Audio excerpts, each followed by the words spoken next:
Can a board member volunteer for another service within the program? Yes, yes, and yes. So absolutely, that's totally cool. The one thing to keep in mind, I mean, so first off, when you think of individual board member responsibilities, right, there's their legal responsibilities, there's their ambassador and fundraising responsibilities, and then one of the other hats they oftentimes wear is volunteer, right, for exactly what, whether it's a program, a service within the organization, some special expertise they have that they want to sort of volunteer that expertise or share that expertise. Absolutely okay. What I think is important, though, is to be really clear with the board member that they are not in board member role when they're volunteering. So they are literally they are a board member, but they are wearing a volunteer hat. So they have no higher authority at that point. They aren't there to boss staff around, right? They are, because I've seen this happen, right? Where you get a board member who then still kind of takes that feeling of being a board member and goes in and then, gets a bit gets a bit, kind of authoritative. And it's like, that's not healthy. It's like, you have to realize as a volunteer, you may be taking direction from staff. You may be working, side by side with other volunteers, and you are not in board member fiduciary mode at that point. So I think that's just one little thing to keep in mind. Yeah, even though they have the name tag, but my name tag says board member. Confusing. I think we all just need a bunch of hats like that people, okay, I'm wearing my volunteer hat right now to like literally remind people that they are what role they're wearing, because it can get messy. That would be helpful. It would. Nonprofit governance. Nonprofit answers. Nonprofit board. Nonprofit management. Nonprofit marketing. Nonprofit resources. The Alliance for Nevada Nonprofits presents Nonprofit Everything, the podcast about everything nonprofit, with your host, Andy Shurick and Stacey Wedding. Hi, everybody. Welcome. It's Nonprofit Everything with Andy Shurick and Stacey Wedding. We're happy to have you here. We've got some requests for you this week. Please send us your questions. The kinds of questions we're looking for right now, we're looking for easy questions. So don't send us a question you have. Send us a question that you think someone else probably has. And that maybe that's more fun. So shoot that over to us through the Nonprofit Everything website, or go to the Alliance for Nevada Nonprofits page. You can get us there, their Facebook page. And Alliance for Nevada Nonprofits is the producer of our podcast. So we want to say hello to them and thank them for making this possible, totally free of charge for you.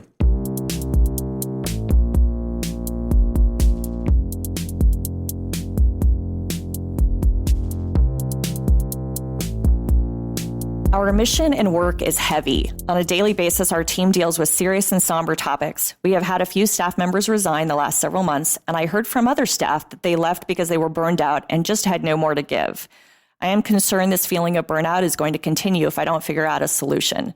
Do you have any ideas about no or low cost things that our organization can do to help them deal with the stress and make the work environment better? That is a tough position to be in. One of the only benefits of working for a nonprofit is that the work should be uplifting. Right. That you get the feeling, we call it the psychic capital, that you actually get the feeling once you go to work that, at the end of the day, you feel like you did a good thing. Yeah. You're saving the world, right? The coolest thing in the world is you're wearing a logo T-shirt from your organization at the supermarket, and the checker says, "Hey, you work for that place? I love that place. Right. They're so awesome. We volunteered out there, and they do such good work." And that's like you're high for like a week after that, because you just like some random person just told you how awesome. Hopefully they're saying that and you suck and I had a horrible volunteer experience with you. But I don't think that's the case in this question. Sorry, worst case scenario. My brain just went there. Yeah, don't work at that place. If they just quit, because that's not good. So because you need to have that. That's important to have that sort of psychic capital to help you go to work every day, because let's be honest, you're working in nonprofits. If it's a drag and you're not having fun, you can make way more money just going into the for-profit sector and just like not caring, right? And then you don't have to deal with it at all. Right. So in this case, there are organizations in which the mission is really tough on you all the time. I think you need to absolutely take that into consideration when you're constructing staff, and make sure that, you say you want a no or low cost solution. There might not be a no or low cost solution. That might have to be baked into your mission, is making sure that you don't lose employees nonstop because they just they go home and feel crushed at the end of the day because it was such a hard thing to do. Well, and having that, making that part of when you're doing your interviewing and even just sort of seeing who's the right fit. Some people are better at disconnecting that. I can speak from experience. I'm very empathic and empathetic, and I am an empath. And so I very much carry that with me. So someone like me probably would really suck in a position like that, right? Because I would carry it with me. And you hear about this whole concept of compassion fatigue in the nonprofit sector, those who are always, whatever it is, whatever heavy issue you're dealing with. I do think there's some sort of little, it's not a solution to it. It's sort of more of a Band-Aid, but it's things that maybe can help a little bit. I think creating a culture where you try to interject some kind of reprieve. So whether that's like, okay, like you've been at your desk too long, or you've been dealing with this kind of social, doing your social work or your counseling work or whatever it is you're doing to, like with somebody, take a break, go for a 20-minute walk outside, like in nature, right?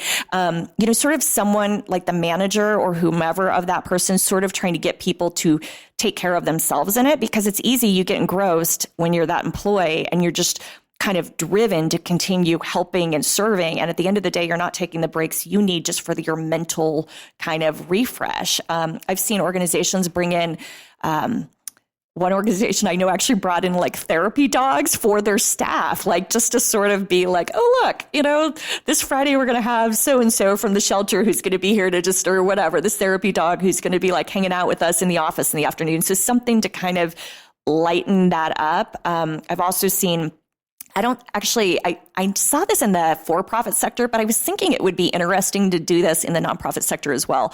So you go to events that you see these like massage, oh, look, you get like, bid on this for our silent auction. It's a yoga instructor or a massage or whatever it is. Like maybe instead of using those items at your event, which oftentimes don't raise much money anyways, like maybe you talk to the person who's willing to donate and say, hey, can you come in once a month on a Friday and just spend like for 2 hours in the afternoon on Friday and like do a yoga session? And maybe it's not 2 hours, right? No one's got 2 hours, or do like, we can have 20-minute little mini massages for anyone on staff who wants them, and it's available to them all Friday afternoon. I think stuff like that shows at least that you care. Yeah. Right? You're right. You need to, in your budget, you need to make sure that your board understands that you need to bake in some self-care for your employees, whether it's time off. It could be paid time off. Like True. This job is hard and we're going to lose people like crazy. And the one thing we need to do is we need to give people 2 extra weeks of vacation a year, or we need to give them every other Friday off or something like that, just because it's too hard. And the other thing is like to actually talk to some medical providers too, because if you're losing people because the job that they're doing is just soul crushing, you need to make sure that they're not, you're not causing them permanent damage by working there. Good point. And making sure that you've got like an actual like clinical psychologist or somebody that has some letters after her name who can actually come in and help people manage that and be able to compartmentalize it. Because at the end of the day, you're doing a good thing. Like everything the reason your organization, I don't know what it is, but the reason your organization exists is because you are solving a problem. You're making the world a better place, and getting people to get that and sort of compartmentalize that, sometimes people can't be helped. Sometimes you can do everything in the world to help somebody and they don't want to accept your help, or it just didn't work. Mm-hmm. And being able to put that in a different box than, I need to get my work done today. Oh my God, I've got like 700 emails and all I want to do is cry. Exactly. That's not going to be good for anybody in your employ. So you need to make sure that you've got that baked into your organization. And your employees might have some ideas around this too. So I'm thinking, what a kind of cool thing that would be to, at a staff meeting, talk about your concern about this topic and say, listen, we don't have the budget, so we're looking for kind of really low cost or no cost ideas. Any ideas? And brainstorm, or like assign, okay, this week, Andy, you're in charge of sort of our fun moment or our like something, our escape moment, right, for the organization. And that could get a little crazy if people don't do it the right way, right? But hopefully, like, I just think, God, maybe have staff be part of the solution with you.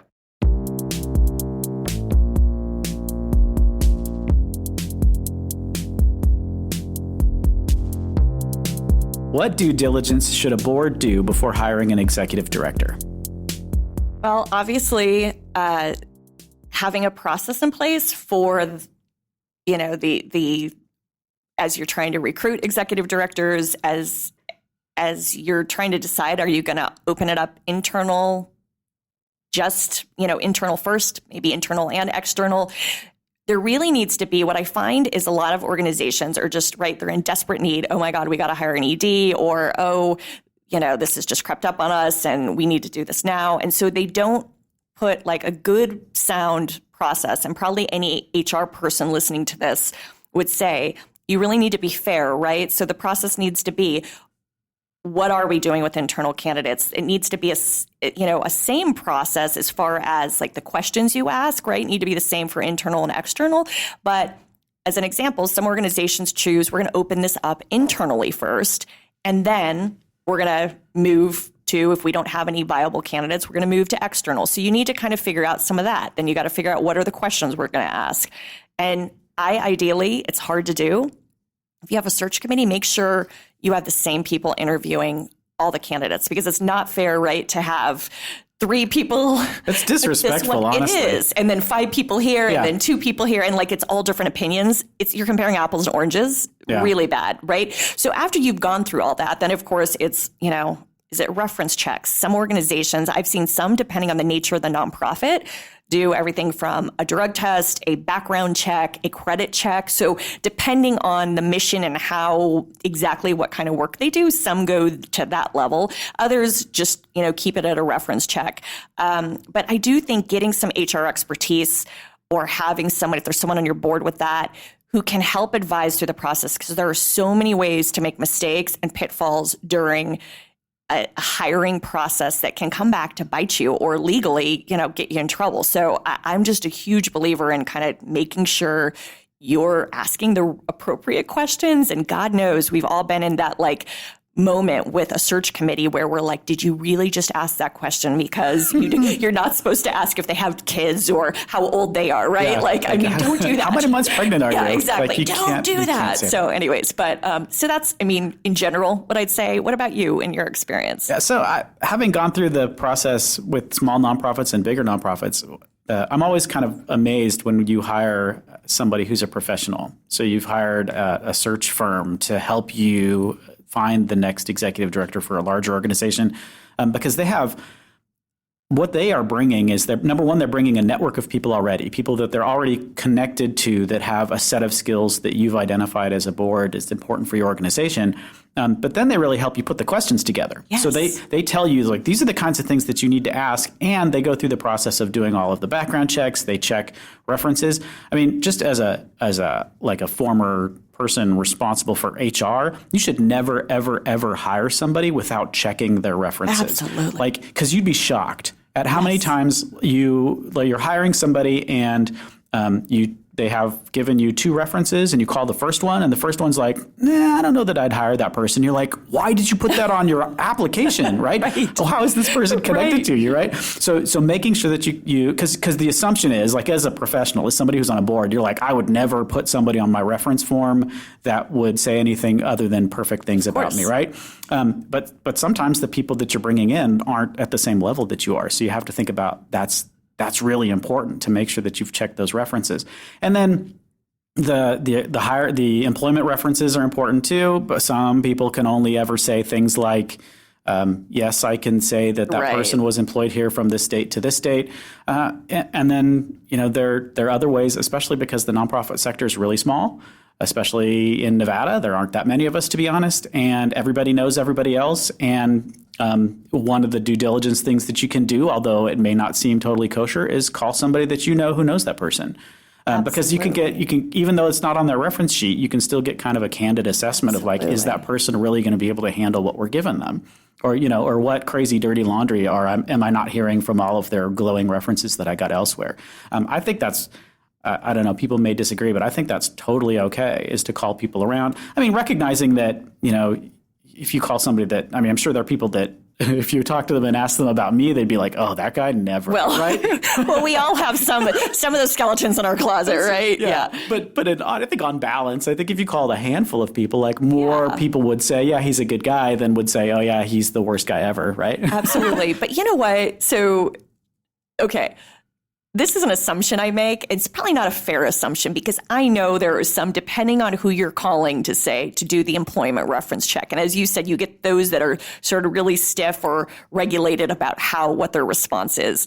And depending on what size organization, you also might get a different response, because if it's for some reason, if it's a really large nonprofit that's got that has the joy of having an HR department, and that person may answer it more in that regulated fashion. Right. Maybe they didn't know the person, but my gut tells me when I ask that question, and if I'm asking that of a smaller organization that they worked closely with the person, and I get that kind of response, I'll tell you what, for me, red flags go up, because I'm just kind of like, you added nothing. You could have said, gosh, yeah, and we missed this person, or, oh, it was so sad to see him go, or they were amazing. Like, I just feel like I would never, even if I had to just check that box to say, this is how I responded, I would still add something like, yeah, that's so cool that, Mary Smith is going to apply for this job. Like, I don't know, something. Well, I think as a candidate, that would be a big red flag. I think as a candidate, it's up to you to provide references that make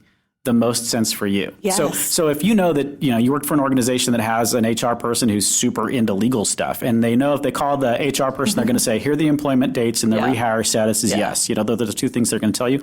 That means as somebody providing references, you can say, here's somebody that I supervised. Exactly. And here's somebody that I reported to. Exactly. And they know that you're going to be calling, and you can get information from them, and they're going to tell you how awesome I am, right? And it's up to you as the candidate to call those two people and say, I know where you live or whatever, right? To get them to give you a good reference.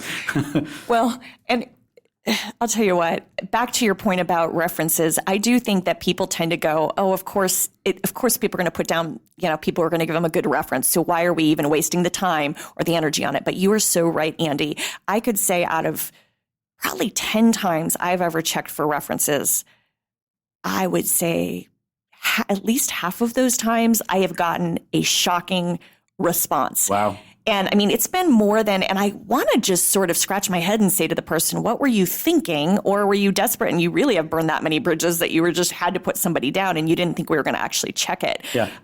But I do really, really hope anyone who's listening to this, please check the references. You have no clue what you'll learn or find out.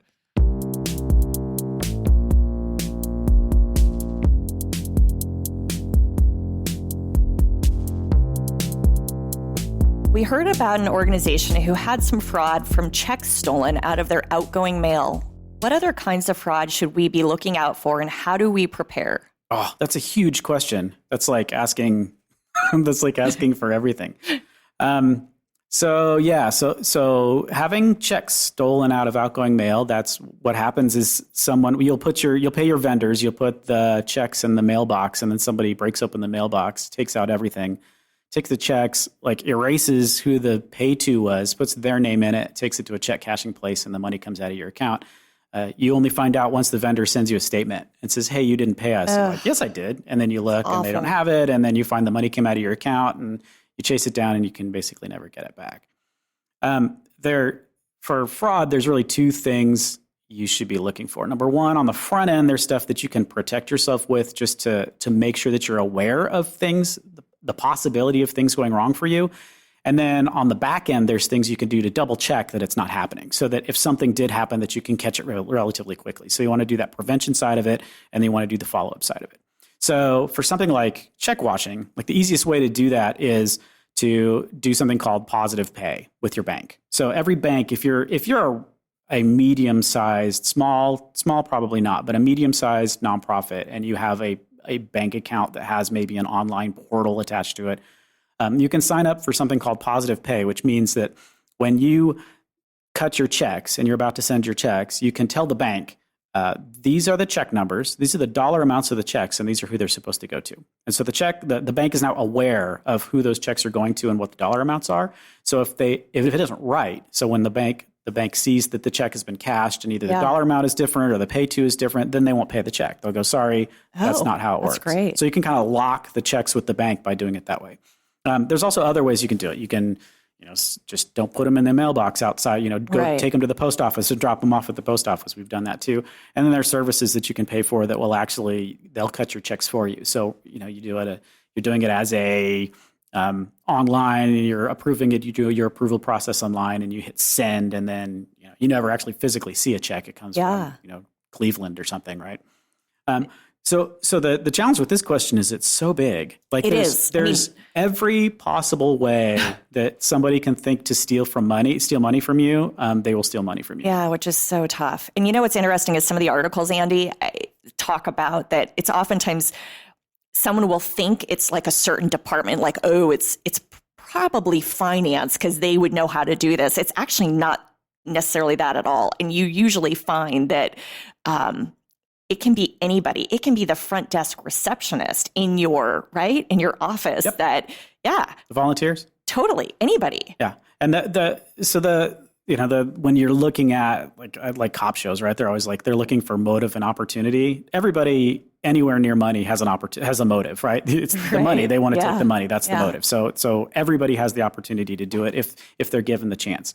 And there's lots of things you can do. Just the more complicated, cash you think is the easiest thing to be able to steal because you just put it in your pocket and you don't have to work, have to erase a check and try to cash it. And that's way too many steps. And that's going to be less likely to have happen. But if you take cash, then you have to make sure that you've got a whole bunch of extra controls in place to make sure that the amount of cash that you received is going where you think it's supposed to go. Have 2 people open your mail and check and write a log together and initial the log to make sure that the cash came in or checks came in the mail if you're expecting checks in the mail. I think about how many organizations have events where they collect cash at the event, right? And if you don't have, and I've heard of some that even have actually had, they have this wad of cash and they're a small organization and one of the staff goes home with it because they're too tired after the event to and that's where the danger starts to happen. And I think it's a temptation. I don't always think, it's interesting because fraud, you think of, that bad guy, right? That bad person who did that. And I'm like, sometimes, and it's so sad to say this, but sometimes it's you think of a petty cash fund in an office and someone, for whatever reason, is really struggling that month. And they're like, okay, I'm just going to take out a little bit of extra money from petty cash or whatever this is. Or I'm going to take this extra money from this event, but I'm going to make sure I pay it back. Right. And it's amazing. You see how it's like this ripple effect that then they did it once and they got away with it. And it turns into they had the best intention of returning it. Obviously, they shouldn't have taken it in the first place, but it happens. And so I think to some degree you do your best to set up these controls and to try to have systems. And if you do have an auditor who's checking against some of this stuff, but at the end of the day, it can still happen, right? Someone can go on a work trip and use their credit card and it's for a personal expense, but write it off on their expense report, right? Oh, here was, what I did on the work trip that was work related when it really wasn't. God, there's so many examples. All things I fired people for. So at the end of the day, you really just need to look at where the most dangerous places are. Cause the one that's going to get you is the one that you didn't think of. Yeah. One of the things we used to do is we would have an event like a concert that was happening at a casino. It would be in one of the big ballrooms at the casino. There'd be a concert, and then we'd have a table out front with some volunteers, and they'd be like, they're like a guitar case or whatever, throw some money in the guitar case. Our concern at that point wasn't, I'm going to have 2 volunteers sit in the casino, on the casino floor, and carefully count all this money and make sure that the amount of money that was donated by people just throwing money into the bucket is going to be accurate. That was way less important to me than if somebody in the casino sees a volunteer with a ton of cash, they're much more likely to be followed out of the building, conked over the head, and have all the money taken away from them, which is way more dangerous than being off by $20, right? Absolutely. So you kind of have to pick your battles and just think, shore them up as you think of them. Try to sort of role play. If it's something that you're really concerned about, sit down. It's fun. Sit down and think let's just figure out all of the ways that we can steal money from the organization. And is there something that would either prevent that or something that would catch it immediately after it would happen, and make sure that you put that in place? I think I love that idea. Because I also think sometimes you get board members, and depending on personalities and their background, right? And if they're part of risk management in any shape or way of their company, it's a great thing to say, hey, let's create a task force, a fraud task force, and let's brainstorm. Yeah, let's just have some fun. Let's talk about all the potential ways, and then let's figure out, the policies around it or what we can do to create the internal controls. So it's maybe I want to do that. That could be fun. Be a criminal for a day in my head, right?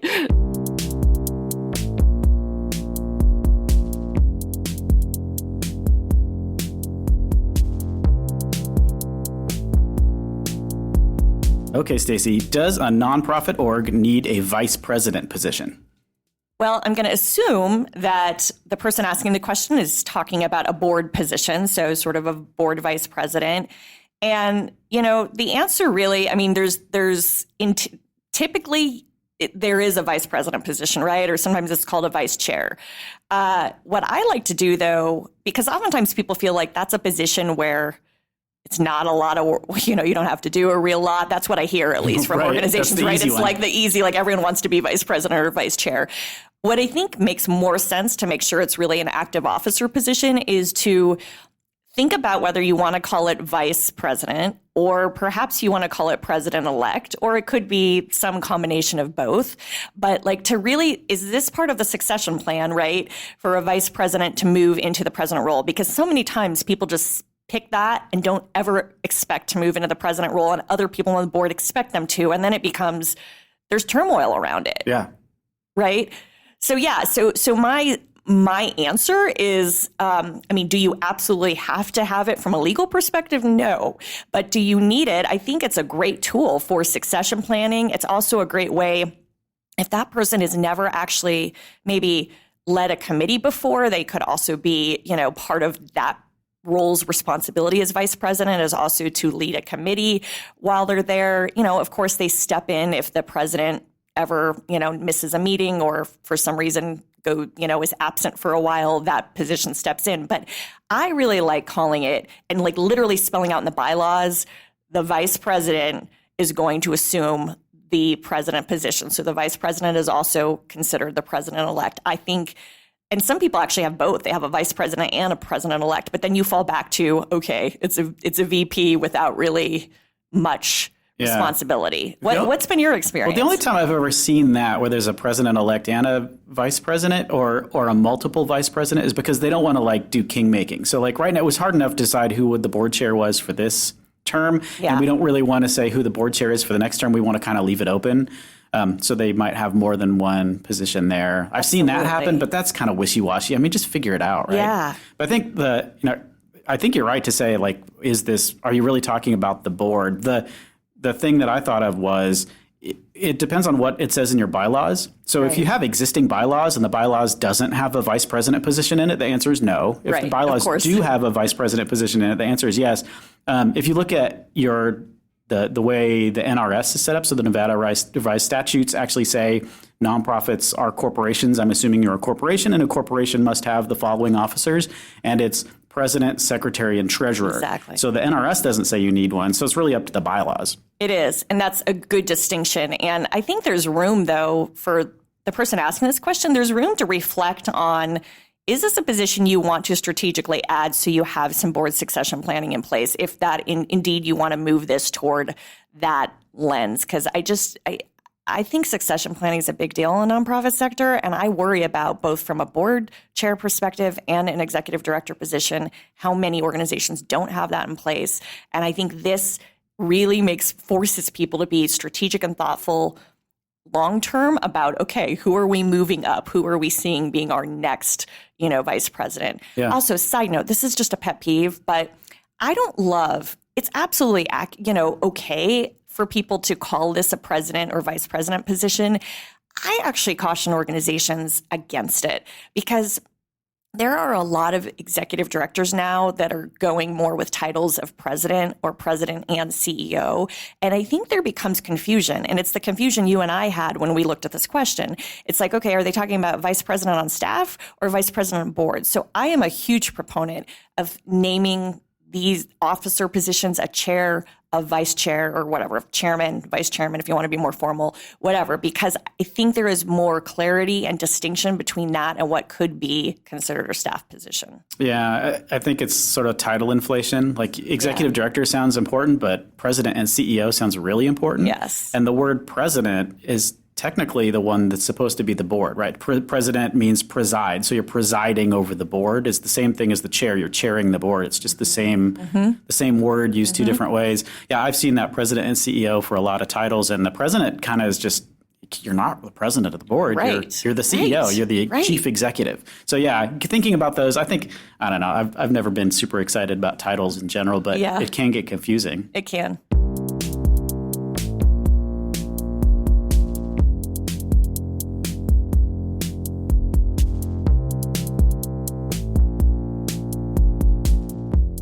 You've crossed the finish line. Woohoo! Anyways, there's your victory. Thank you for joining us for another episode of Nonprofit Everything.